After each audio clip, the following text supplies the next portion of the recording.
তো আজকের যে ঘটনা তোমরা দেখবে সেই ঘটনাটা আলাদা করে আমার ভয়েস ওভার দিতে হচ্ছে, কারণ আমরা এমন একটা জায়গা অজান্তে ঘুরে এসেছি।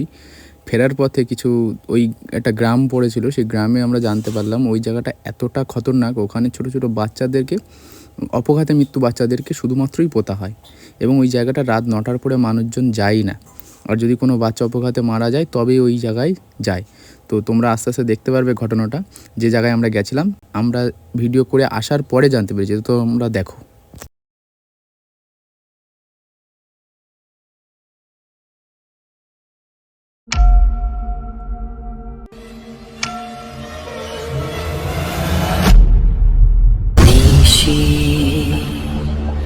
গল্পের আসর, যেখানে প্রতিটি গল্পের আড়ালে লুকিয়ে আছে এক ভয়ঙ্কর সত্য। নমস্কার, নিশি গল্পের আসরে সবাইকে স্বাগত। আজকে আমরা একটা নতুন লোকেশনের খোঁজে বেরিয়েছিলাম। তো আমরা একটা শ্মশানের খোঁজ পেয়েছিলাম, সেখানে আমরা যাচ্ছিলাম। আমাদের নিয়ে যাচ্ছিল দীপ, আমার বন্ধু, এবং সৌম্য পেছনে আছে, বিজয় আছে, রাজা আছে। তো আমরা এসছিলাম একটা শ্মশানের খোঁজে। এবার সেই শ্মশান খুঁজতে খুঁজতে আমাদের রাস্তা ভুল হয়ে যায়, এবং রাস্তা ভুল হয়ে মানে প্রচুর মেঠো পথ, এই যে মাটির রাস্তা যেরকম, এরকম মাটির রাস্তা দিয়ে প্রায় 2-3 কিলোমিটার আমরা আস্তে আস্তে পৌঁছে গেছি। এইবার সামনে আমরা এসে আবার রিটার্ন করছিলাম। রিটার্ন করার সময় আমরা এই শ্মশানে খোঁজে যাচ্ছিলাম। তো একজন দাদু দেখলাম মাছ ধরছে মাঠে, মানে আমি দেখাবো, এই দিকটা মাঠ আছে, জল আছে কিছুটা দূরে, প্রায় 500 মিটার, হ্যাঁ 500 মিটার দূরে।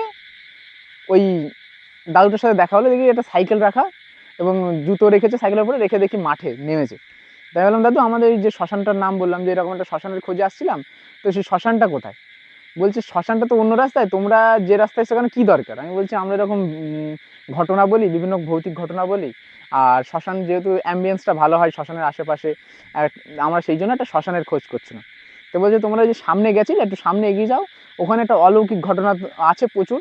তাই আমি বললাম তুমি বলো দেখি ঘটনাটা। আমরা গেছিলাম, একটা জায়গা দেখলাম। তো ওই দাদুর কাছ থেকে আমরা ওখানে বসে প্রায় 10 মিনিট ধরে ঘটনা শুনলাম। শুনে আমরা আবার রিটার্ন করে এসেছি এই জায়গায়। তো ঘটনা শুরু করার আগে আমি দেখাবো জায়গাটা। দেখো এখানে একটা কুল গাছ আছে, আর এখানে আছে, এটাকে কি বলে দীপ? কদম গাছ। আসো আমার সঙ্গে, আস্তে আস্তে আস্তে আস্তে যেতে হবে।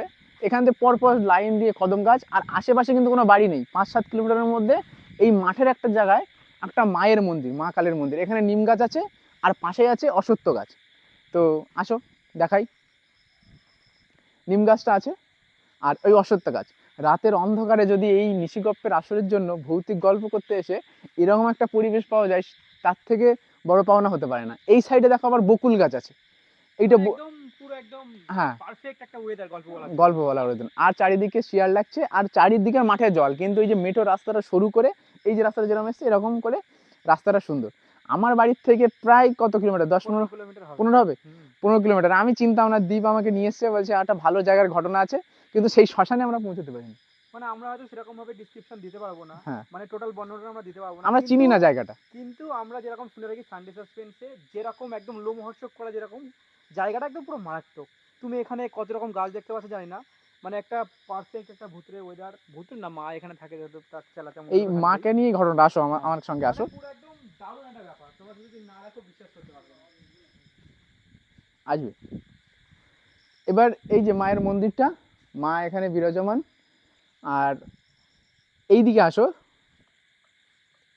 মায়ের মন্দির এখানে, আর এই মন্দিরের সঙ্গে এই দিকটা পুরো মাঠ, পুরোটাই মাঠ। এই পেছন দিকটা সেরকম কিছু নেই, মাঠ, ওই দিকেও মাঠ, চারিদিকে মাঠ। আর এই গাছের নিচে দাঁড়িয়ে আজকে আমরা একটা ঘটনা বলবো। তো এই গাছের নিচে দাঁড়াই, তারপরে আমি ঘটনাটা শুরু করছি। তো আমরা জায়গাটা দেখিয়ে নিলাম। এই জায়গা দেখানোর পরে এই জায়গাটা কেন তৈরি হয়েছে সেই ব্যাপারটা ঘটনা বলবো। চারিদিকে মাঠ, এখান থেকে বাড়িঘর প্রায় 2-4 কিলোমিটারের মধ্যে বাড়িঘর নেই, মাঠ আর মাঠ। মাছ ধরে মানুষ মাঠে, এখন বর্ষার সময় জল জমেছে, সেই জন্য মাছ ওই দাদুটা ধরছে, আর কোনো মানুষকে আমি দেখলাম না। যেরকমভাবে আমরা জায়গাটা দেখালাম, প্রথমে তোমরা দেখে নিয়েছো, এবার ঘটনাটায় আসি। এখানে যে ঘটনাটা, মূল ঘটনা, এই জায়গাটা তৈরি বা মায়ের মন্দিরটা তৈরির পিছনে যে অলৌকিক কাহিনী, সেই কাহিনীটা বলবো। প্রথম দিকে এখানে এসে আমরা প্রচুর প্রবলেম ফেস করেছি। যেমন আমার লাইটটা জ্বলছে না, লাইটটা ফুল চার্জ দিয়ে এনেছিলাম কিন্তু ওটা জ্বলছে না। গাড়ির চার্জ দেওয়া ছিল, গাড়ির ব্যাটারির পাওয়ারটা এখানে দেখলাম 2টা কমে গেছে। প্রথম দিকে এসে ঠান্ডা ঠান্ডা লাগছিল, এখন ঘামছে, রীতিমতো ঘাম হচ্ছে, হ্যাঁ এখানে গরম লাগছে। আর ওই দাদুটা বলেছিল এই জায়গাটা বেশ একটা ভয়ের পরিবেশ বা কিছু অলৌকিক ঘটনা আছে, সেই ঘটনা বলবো। চারিদিকে মাঠ আর 2 কিলোমিটার মধ্যে কোনো বাড়ি নেই। তো ওই মাঠে পটল চাষ হয়। তো পটল চাষ যেরকম হয়, ভোর 3টের সময় এসে পটলের ফুল ছোঁয়াতে হয়, তারপরে পটল হয়। তো যারা পটল চাষ করে এরকম স্বামী স্ত্রী একদিন ভোরবেলা এই মাঠে এসছে পটলের ফুল ছোঁয়াবে বলে, রোজগার নেয়, সে ফুল ছোঁয়াতে আসে। এবার ফুল ছোঁয়াতে ছোঁয়াতে ওই ফুল ছোঁয়াচ্ছে কোমর নিচু করে, আর পটল গাছের মাচাগুলো বড় হয়। তো হঠাৎ করে মহিলাটা এরকম ঘাড় উঁচু করে দেখে এক উগ্র মহিলা ব্যক্তিত্ব, মানে উগ্র মানে কেমন, তার চুল লম্বা লম্বা, পরনের ছোট পোশাক, সে বিশাল জোরে মানে ওই এদিক থেকে কোনাকুনি করে আসছে। আর শীতের সময় পটলে ফুল যাচ্ছে, মাঠ সার শুকনো, এত জোরে আসছে তাতে দেখে মনে হচ্ছে কেউ রেগে খুব তেজস্ব বেগে যাচ্ছে। এবার ওই মহিলা দেখে মানে চিল্লে উঠে অজ্ঞান হয়ে যায়। তখন ভোর রাত 4টে বাজে, তখন কুয়াশা, শীতের সময় কুয়াশা, মানে উনি ওই রূপটা উনি পছন্দ মানে দেখে বুঝতে পারিনি, মানে সহ্য করতে পারিনি, এতটাই উগ্র। তো উনি ওখানে, এখন আবার হাওয়া দিচ্ছে, একটু আগে মারাত্মক গরম লাগছিল, ঠান্ডা হাওয়া ঠান্ডা, এখন মারাত্মক ঠান্ডা হাওয়া আসছে। তো উনি ওখানে অজ্ঞান হয়ে যায়। তো স্বামী ডাকাডাকি করে, বাড়ি নিয়ে যায়। বাড়ি নিয়ে যাওয়ার পর থেকে ওই মহিলার মধ্যে কিছু চেঞ্জেস আসে। সে নানা রকম ভুল বকছে, তারপরে তার স্বামীকে ধরে মারতে যাচ্ছে, তার ছেলে সন্তানকে কাছে আসতে দিচ্ছে না, এরকম বিভিন্ন ভয়ানক মানে করছে, কখনো ভালো কখনো খারাপ। তো স্বামী প্রথম দিকে বুঝতে পারে না যে কী হয়েছে। তারপরে এরকম ঘটনা ঘটতে থাকে। এর পাশাপাশি আরেকটা ঘটনা কী হয়, এই পাশে এবার তখন শীতের সময়টা চলে যায়, বর্ষার টাইমটা চলে এসছে, আস্তে আস্তে গরম এসছে, তারপরে বর্ষা এসছে। ওই মহিলার ওই ঘটনাটা ওই অবধি ওখানে চলছে।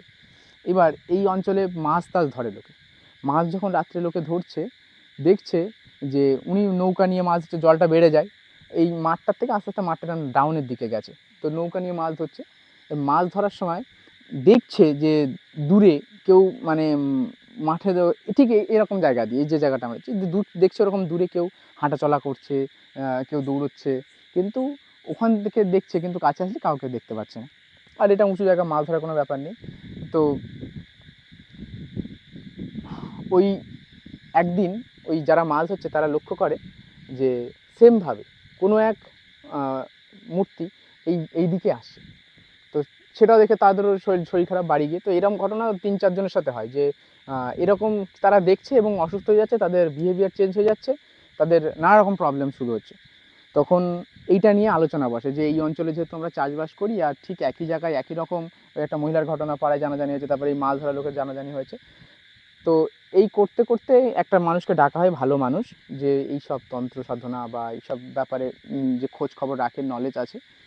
তিনি জানতে পারে এই জায়গাটায় আমাদের মায়ের মানে দেবীর বসবাস, এবং তারই যা গণ থাকে, মানে তারই যে আলাদা আলাদা রূপ থাকে, সেই তাদেরই চলাফেরার একটা রাস্তা।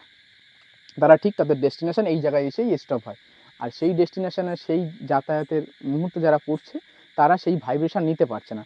এক দেবী, তাদের তো অলৌকিক পাওয়ার থাকে, সে আমাদের সনাতন ধর্মের হোক বা মুসলিম ধর্ম, সবারই তো একটা ক্ষমতা আছে। তো সেই ক্ষমতার পাশে যখন আমাদের সাধারণ মানুষের শরীর, হিউম্যান শরীর যখন গিয়ে দাঁড়ায়, সেই ভাইব্রেশন নিতে পারে না।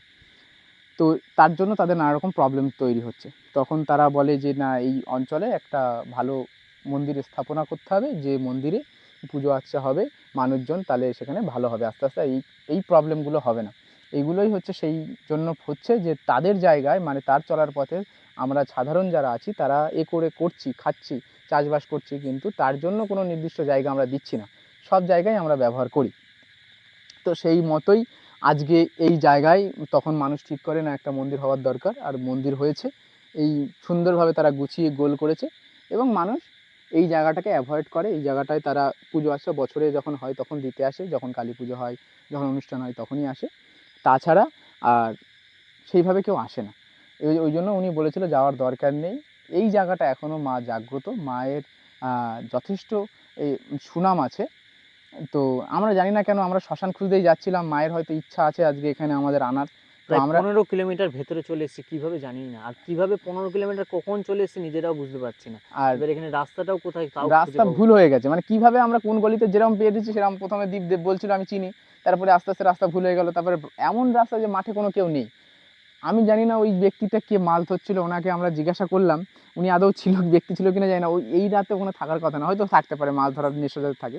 তা উনি বললো ওখানে যেও না, ওই জায়গাটা খুব একটা ভালো না, আমাদের জন্য সবসময় যাওয়া উচিত না। তো আমরা চলে এসেছি, আর জায়গাটা আমি আরেকবার একটু দেখাতে বলবো। বিজয় আমার সঙ্গে আয়, লাইটটা নিয়ে আসো। লাইটটা চার্জ নেই, লাইটটা হঠাৎ করে বন্ধ হয়ে গেছে, তো বারবার ওই ইলেকট্রিক স্কুটির সঙ্গে তার গুঁজে আমরা চার্জ দিচ্ছি। তো এই যে জায়গাটা, এখানে একটা বট অশ্বত্থ গাছ আছে, এখানে নিম গাছ আছে এবং বকুল গাছ, যা যা মানে থাকার কথা। আর এখানে আমাদের মায়ের মন্দির আছে। আর যেহেতু বলেছিলাম মন্দিরে একটাও লাইট নেই, হুম। দেখো মন্দিরে সমস্ত কিছু আছে কিন্তু লাইট নেই। আর এখানে এমনি একটা সোলার জাস্ট, আর এই সামনে মাঠ আর মাঠ, এখানে কোনো কিন্তু জনবসতি নেই, এখানে তো তুলসী দূর মঞ্চ দূরান্ত আছে। কোনো লাইট কিচ্ছু দেখা আর যাচ্ছে ওই না। যে শ্মশানের খোঁজে আমরা এসেছিলাম, শ্মশানটা পাইনি। তো এই ছিল আজকের ঘটনা। লোকেশান, এইরকম একটা লোকেশানে আমরা এসেছি, আর এই লোকেশানে এখানকার একটা ঘটনা আমি শেয়ার করলাম। তো তোমাদের যদি ভালো লাগে তাহলে আমাদের নিশিকপের আসরকে সাবস্ক্রাইব করো, এবং তোমাদের কাছে যদি কোনো ঘটনা থাকে অলৌকিক, তোমাদের নিজেদের সঙ্গে হতে পারে বা শোনা ঘটনা হতে পারে, তোমরা আমাদেরকে এই স্ক্রিনে ভিডিওটা নাম্বারে হোয়াটসঅ্যাপে ভয়েস করে পাঠিয়ে দাও। আমাদের নাম্বারটা স্ক্রিনে দিয়ে দিলাম। আর তাহলে আমরা এরকম কোনো পরিবেশে গিয়ে ঘটনাটা বলবো। আর এখানের ভাইব্রেশন ভালো আমরা মানছি, কিন্তু মাঝে মাঝে খুব ঠান্ডা লাগছে, আবার মাঝে মাঝে গরম লাগছে, ঘেমেও যাচ্ছি। চাচা এখানে আর বেশিক্ষণ থাকা যাবে না। লাইটটাও আমাদের খারাপ হয়ে গেছে, ফোনেও প্রবলেম দিচ্ছে। আমরা এই ধরে মানে 1 ঘন্টা হয়ে গেছে শ্যুট করছি, কোনো রকমই হয়ে যাচ্ছে, আর তার মধ্যে ঝামেলা বেঁধে যাচ্ছে। আবার আমাদের সৌম্যর সাথে রাজার ঝামেলা বেঁধে যাচ্ছে, দ্বীপের সঙ্গে বিজয়ের ঝামেলা বেঁধে যাচ্ছে। আমি বুঝতে পারছি না কী হচ্ছে, ওরা নিজেদের মধ্যে নিজেরা ঝামেলা করছে, কেউ বলছে থাকতে হবে না এখানে চল, মেজাজ দিয়ে উঠছে, আবার মাঝে মাঝে মানে শান্ত করছে, আবার রেগে যাচ্ছে সবাই। তো যাই হোক, আমরা এই জায়গার ভিডিও করতে উনি বারণ করছিল, আমরা করেছি। তো ধন্যবাদ, আজকের জন্য এই অবধি থাকবে, সবাই ভালো থেকো।